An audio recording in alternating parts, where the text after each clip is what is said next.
Hello and good evening, everyone.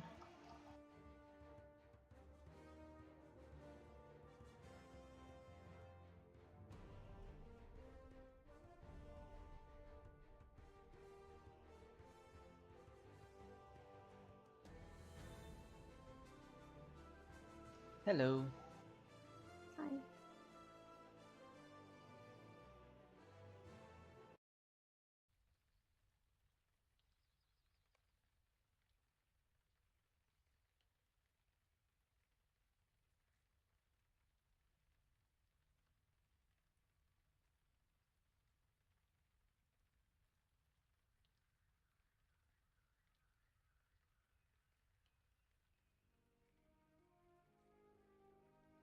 Okay, just to go over a quick recap of last week. Last week we did talk about the Valar and how many Valar there were and their powers and their hierarchy. Who was the more powerful one? Manwë. And then it's Ulmo is powerful but doesn't come to the meetings. Aule is the maker, the craftsman. Orome is the hunter. Tulkas is the wrestler. Mandos is the one who says the doom of the Valar, of the Eldar. And Edain has the halls of Mandos. And Lorien has some gardens and forests where everyone goes to relax. Varda is the kindler of the stars. Yavanna is the one who loves and makes all the things grow in whole of Aman. Niena is the healer who has immense amount of pity, and she calms and soothes and gives everyone wisdom wherever she goes, and she often heals the hurts of the people who die and go to the halls of Mandos. Those were the main Valar. Also, we discussed Melkor is not a Valar anymore. He's not considered among the big nine. This week, though, we will be talking about really epic um, Maiar. A really short session today, I think, because it's not a long list of Maiar. Um, well, there are a lot of Maiars, but most are not listed or named because the elves never really met them or found out who they were. Um, we will meet a few other Maiar during the story, but they're not mentioned here in this little passage in of the Maiar. So first of all, what is a Maiar? The first paragraph pretty much explains what a Maiar is. It goes like this. With the Valar came other spirits whose being also began before the world, of the same order as the Valar, but of less degree. These are the Maiar, the people of the Valar, and their servants and helpers. Their number is not known to the elves, and few have names in any tongues of the children of Ilúvatar. For though it is otherwise in Aman, in Middle-earth the Maiars have seldom appeared in forms visible to elves and men. So Maiar are also a creation of Ilúvatar, and they were part of the Ainur. So the first chapter of the Silmarillion was the music of the Ainur. Ainur includes both Valar and Maiar, so it wasn't the music of the Valar. Um, so that was really interesting to see. Uh, they are not of the same order as the Valar. I think Valar are a higher tier. Maiar would be one tier below them. And from the passage, seems like all the Maiar are like helpers and servants are allied with the main Valar that exist. So each Valar has a few Maiars under him who learn from him, help him, serve him, and so on. This is how pretty much the Maiar that we are introduced here, they are always said to have allegiance or reverence or in service of one of the main, one of the Valar that we read about last week. But unlike the Valar, another thing that really came through by reading this chapter was the unlike the Valar who chose their appearance similar to the vision that they saw in the creation music of the Ainur, and Ilúvatar made them see the coming of the elves. So when Valar went to Middle Earth or went into Ea, they took on the appearance of the children of Ilúvatar, while the Maiar, on the other hand, took up various different shapes, forms. Um, of course, they took human and elvish forms as well, but mostly they took other means of form. That is why, like, some even stay invisible, and the elves and men in Middle Earth are not able to see them at all, even if they are passing through the Middle Earth. Well, that was interesting as well. So the first two Maiar we are introduced to are Ilmare and Eonwe. Um, Ilmare is the handmaiden of Varda, or handmaid of Varda. And is it handmaid or is it handmaiden? It would probably depend on if the maid versus no, actually, I don't think it would make that much of a difference. Sorry, Oh, okay. maiden. Yeah. There's a difference between matron and maiden, but Yeah. I don't recall if there's a big difference. Yeah, me neither. One was writing in it. But I think it's mentioned she is the handmaid in the text. And Eonve is the herald and banner bearer of Manwë. Probably handmaiden though, because Handmaiden, that's what I was thinking as well. In the text, it does say handmaid of Varda. So the maid part is like implies servant though. Yeah. So, but and maiden also implies the virgin thing usually. Oh. But yeah, the maiden usually implies a virgin. So maybe that since it doesn't really mean anything for them, the handmaid is probably why maybe that was used in language. Oh, okay. And it's not like outright and right, but it's the implication that the maiden is a virgin. So what do you think of the Maiar so far? I think, like, unlike that they're more independent, they can take up whatever form, as we later find out all the Maiar we knew.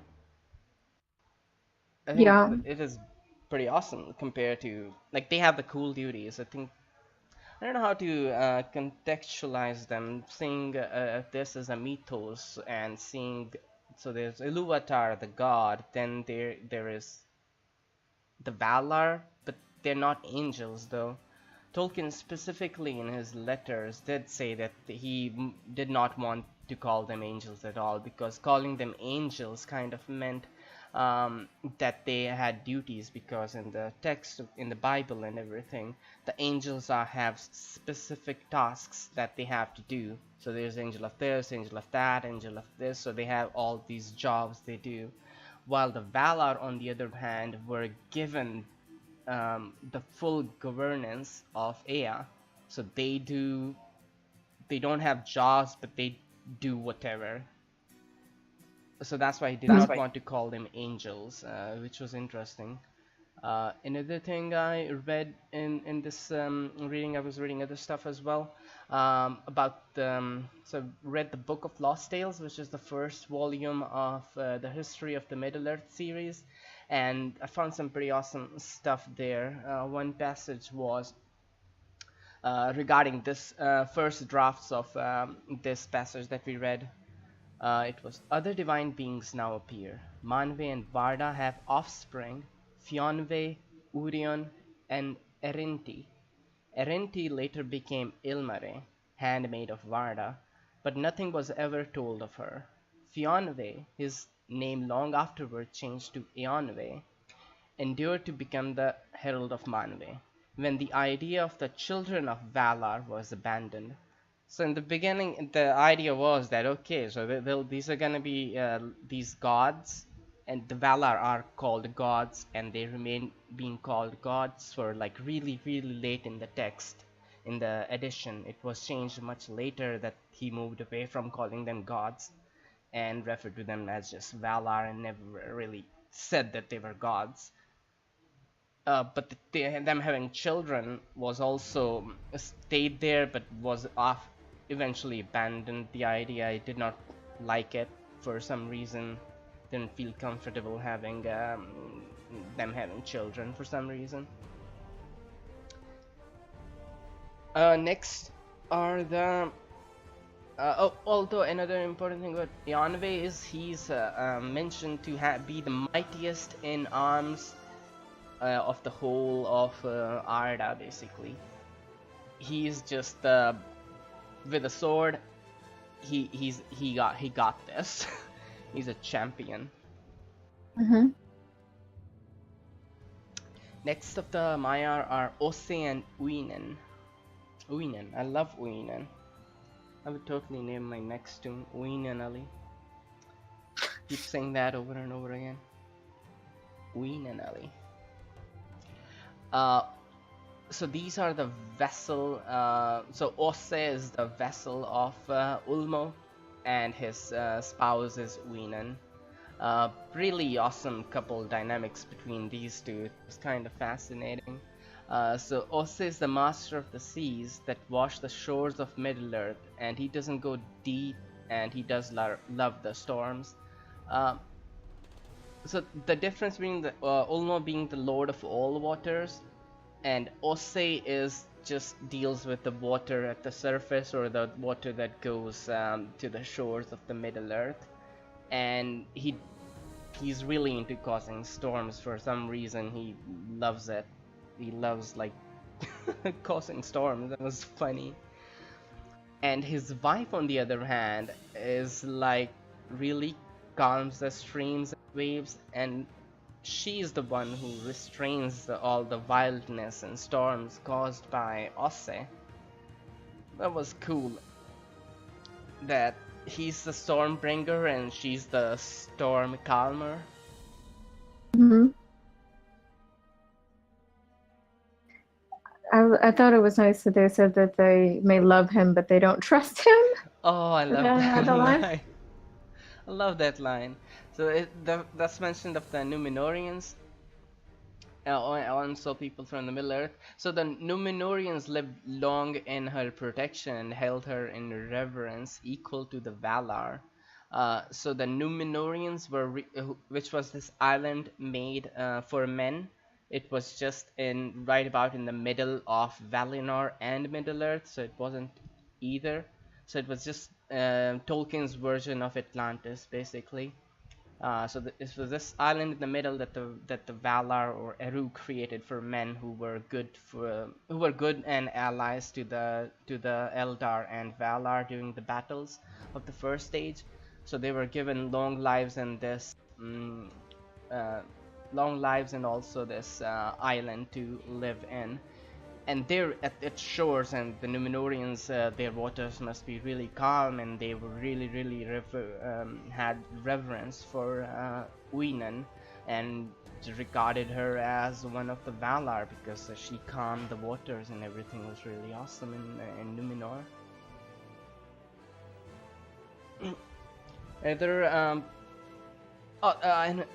The next passage was interesting about this Ose being tempted. I would like to read this one. This is really awesome.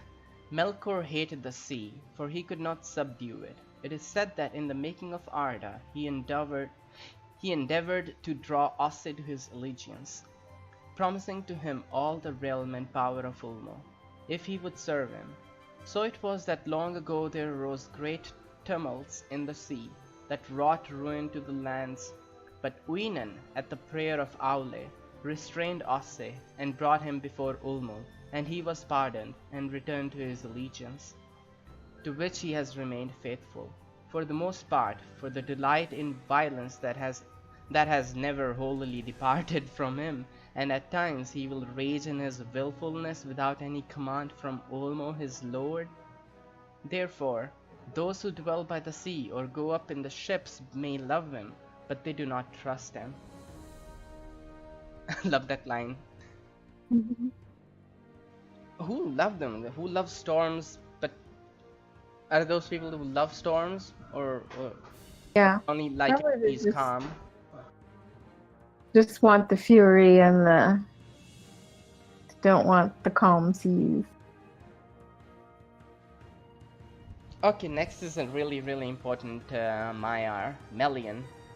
You heard of Melian before? Don't recall who Melian. Melian Ali, my tune in Lotro. She's my elf, my original elf. I I don't abandoned think her I've seen now. yeah, cause I abandoned her at 105, left her there, didn't level her to 150. See? Because when the high elves came out, what I did was I used the Area of the Valar that I got with Mordor expansion and used it on a high elf, and that's when I didn't want to level up the other elf because it didn't make sense to have two elves. Right. I should The though. class is Mel. Runekeeper. Oh, okay. So two Runekeepers didn't make sense. But now I am thinking though.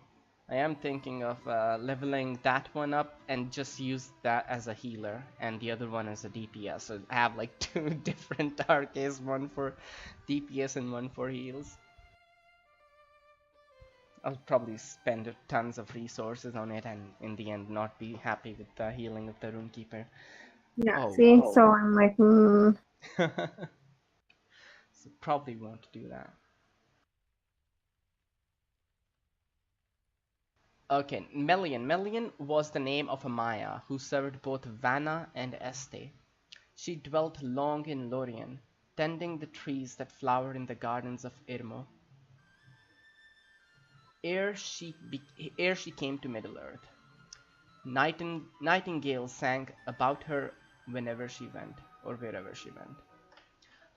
So Melian is the Vala that serves Vanna and Este. I think those are spouses of some Vala. I think Vanna might be spouse of Irmo, and Este maybe Mandos, but I'm not sure. I don't remember, but they are one of the Valeries, or yeah, Valeries. And she did come to Middle-earth. We'll find out her story later in the tale. She is relevant to it. If you don't know, so she has an interesting story. Just to recap a little bit here. Melian is the mother of Luthien, of Beren and Luthien.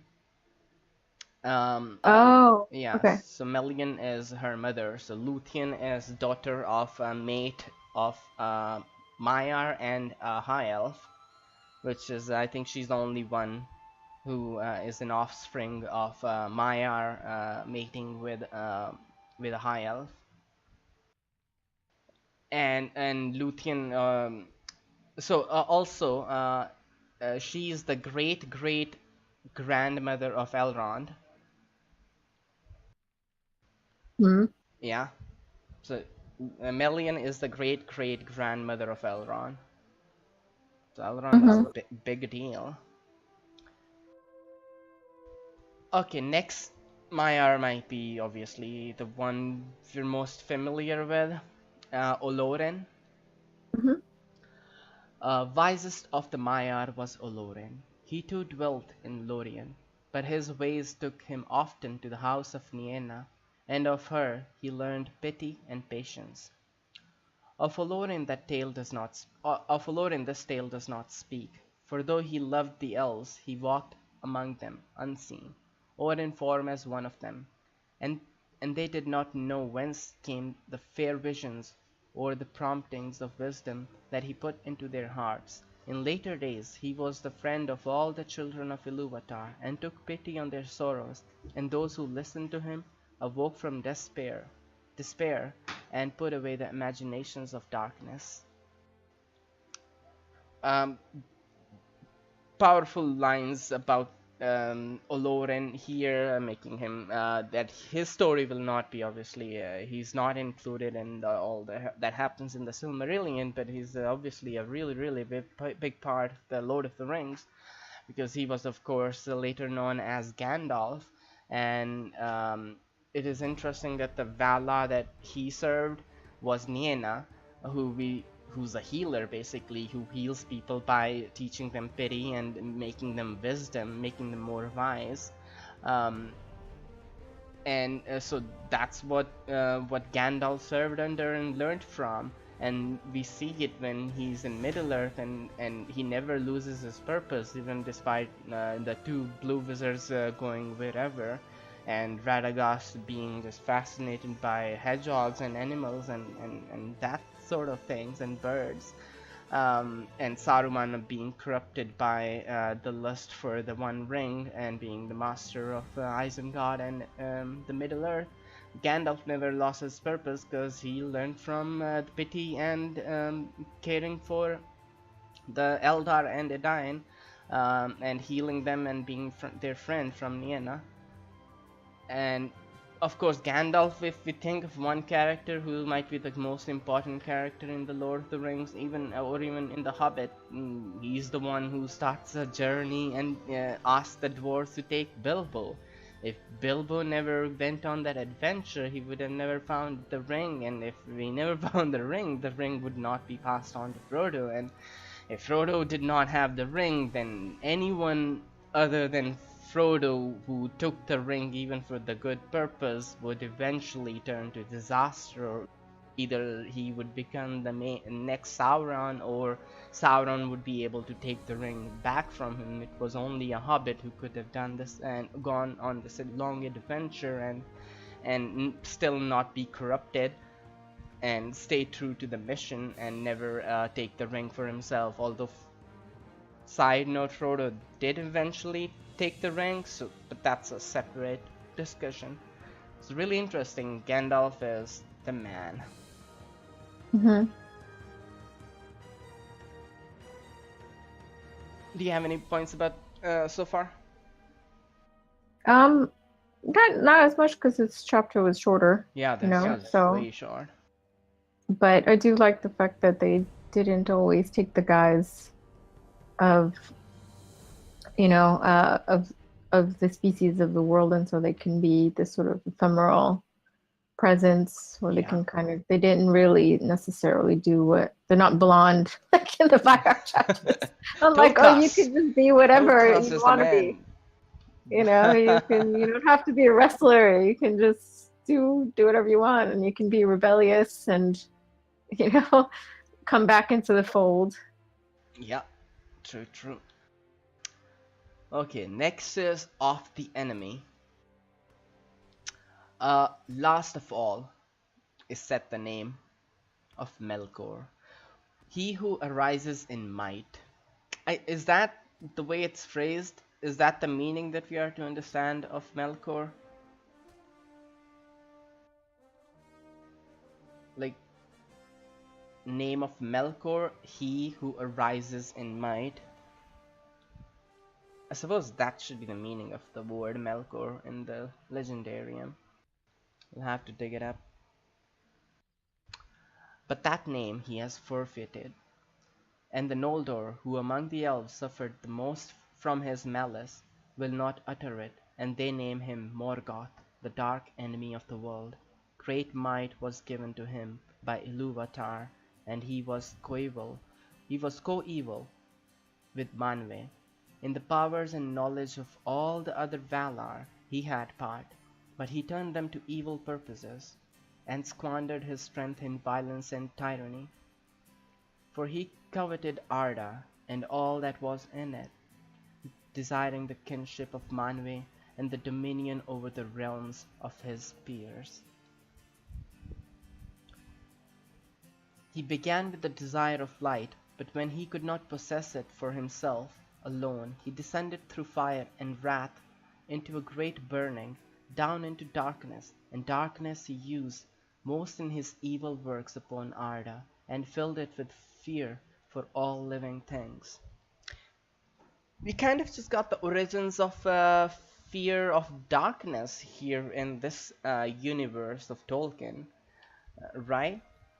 Because there is other theory as well, obviously, from our real world, but this is the original origin story of why people fear the dark, because you never know, there could be a dangerous Melkor Morgoth lying there in the dark to get you. That's why the Eldar and the Edain fear the darkness. Who are the Noldor? Because I didn't look it up, but I just So thought it might Noldor help will to. be one a faction of the High Elves. Okay. So they are, I think, the most. So you will get tired of Noldor by the end of Oh. Silmarillion, because Okay. that's all there is. The whole Oh. story is pretty much about Noldor. Okay. They are the one who started pretty much it all. And so darkness you use, and fear fear for all living things. Um, about after the brief intro of the enemy, the big enemy, Morgoth.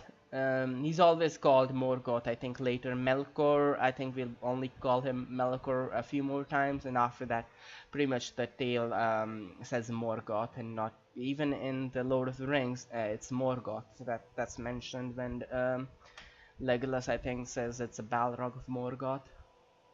Okay. So Morgoth will be pretty much his name. And Melkor's servants, this was a cool part. And here we see another clear example of Maiar able to take whatever different form they want. Because there goes. But he was not alone. For of the Maiar, many were drawn to his splendor in the days of his greatness, and remained in that allegiance down into his darkness. And others he corrupted afterwards to his service with lies and treacherous gifts. Dreadful among these spirits were the Valaraukar, the scourges of fire that in Middle-earth were called the Balrogs, demons of terror. Ooh. And the other big servant? You know this one. Among those of his servants that have names, the greatest was that spirit whom the Eldar called Sauron, or Gorthaur the Cruel. In his beginning, it's so epic how it's never one name with Tolkien. It's it's one name who is in that part is called this, and in the other part he's known as this. The dude just loves inventing names. It's always like never this is one name and this is how it's named. Nope, he's Sauron, but he's or Gorthaur the Cruel as well, or Balrog, or before Valaraukar as well. In his beginning he was the Maiar of Aule, and he remained mighty in the lore of that people. Aule, as we remember, was the craftsman, and here we see why Sauron was into making things. He made the One Ring, which he probably learned from Aule, because Aule is the craftsman who likes and loves making things, and Sauron was his understudy, I think. And he remained mighty in the lore of that people, in all the deeds of Melkor upon Arda. In his vast works, and in the deceits of his cunning, Sauron had a part, and was only less evil than his master, in that for long he served another and not himself. This is such an awesome line. Let me repeat it. In all the deeds of Melkor upon Arda, in his vast works, and in the deceits of his cunning, Sauron had a part, and was only less evil than his master, in that for long he served another and not himself. So like, he's equally as bad as Morgoth. The only way he was a little less is because for a long time he had another master, so he was serving him, but when he was gone, he came out in more power than even Morgoth. But in But in after years he rose like a shadow of Morgoth and a ghost of his malice, and walked behind him on the same ruinous path down into the void. Oh, good. Good stuff.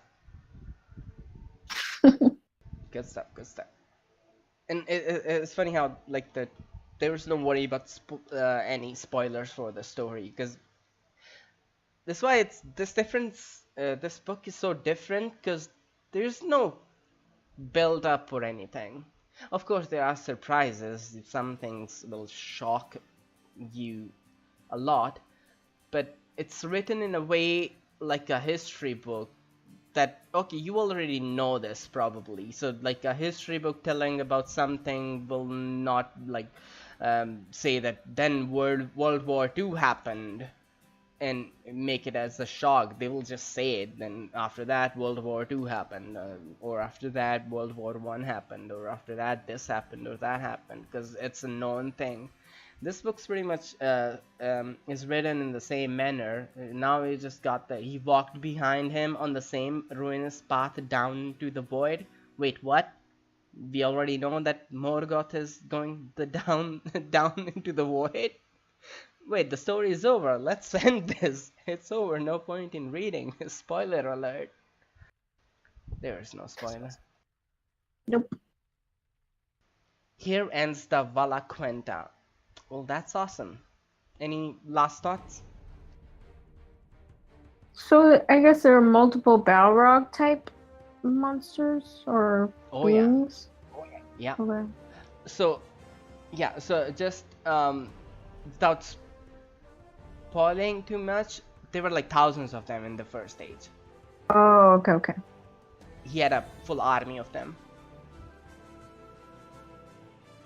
And then is it called the Valaquenta because there are multiple parts, or is that just a coincidence that the ending of that name is Quenta? Oh no, that is just a coincidence. It is just the name. I think it has some different meaning than 5. It's Quenta, or I think Quenta or Quinta is like 5th or something. Yeah, that's what I had thought. I was like, but there are not 5 No, it's Valar, but I was like, is this some sort of 5-part story? Quenta means a story in Elvish language. Oh.